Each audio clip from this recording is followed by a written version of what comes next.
Hello மக்களே, வணக்கம். இன்றைக்கி நம்ம பார்க்க போகிறது ஒரு சூப்பரான டேஸ்டான இட்லி சாம்பார்.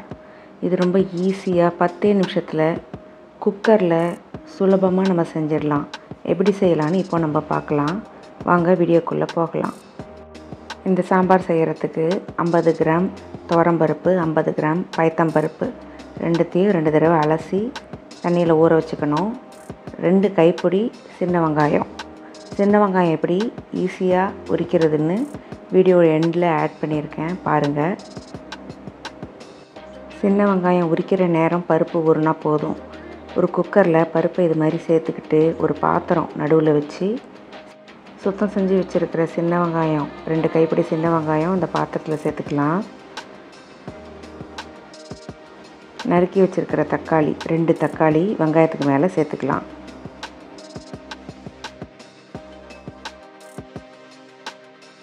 2 டீஸ்பூன் சாம்பார் தூள் சேர்த்து தேவையான அளவு உப்பு சேர்த்துக்கலாம்.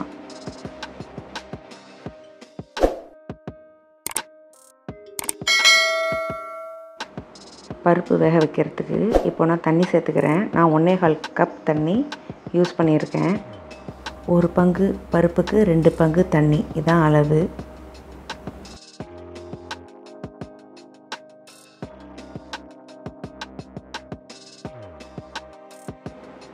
அடுப்பை ஆன் பண்ணி குக்கரை வச்சு ஒரு 1/2 இன்ச்சு இஞ்சி பருப்பு கூட சேர்த்துக்கலாம்.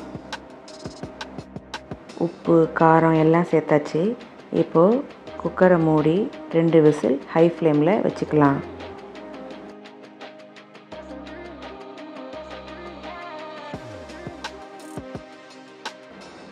ப்ரெஷர் அடங்கிடுச்சு. இப்போது குக்கர் மூடியை திறந்து பார்க்கலாம். பருப்பு நல்லா வெந்திருக்கு. வெங்காயம், தக்காளி, சாம்பார் தூள் எல்லாம் நல்லா வெந்திருக்கு. நல்லா வாசனையாக இருக்குது. இப்போது இந்த பருப்பை லைட்டாக மசிச்சு விட்டுக்கலாம். வெங்காயம் கூட நம்ம கேரட்டு, பரங்கிக்காய், பீன்ஸ் இதெல்லாம் கூட சேர்த்துக்கலாம்.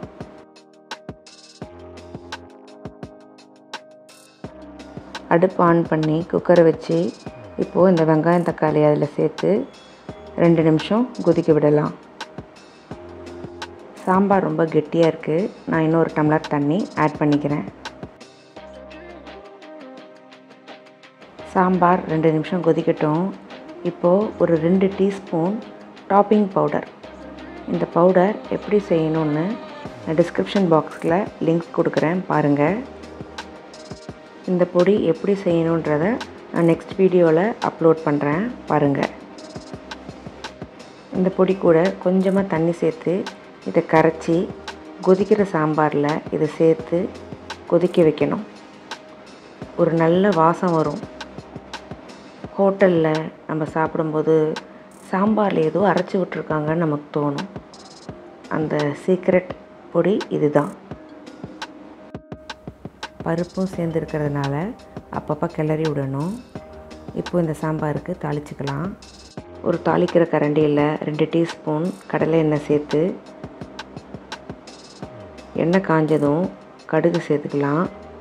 கடுகு வெடித்ததும் கொஞ்சமாக ஜீரகம், கருவேப்பிலை, பெருங்காயத்தூள் சேர்த்து தாளித்து இந்த சாம்பாரில் சேர்த்துடலாம்.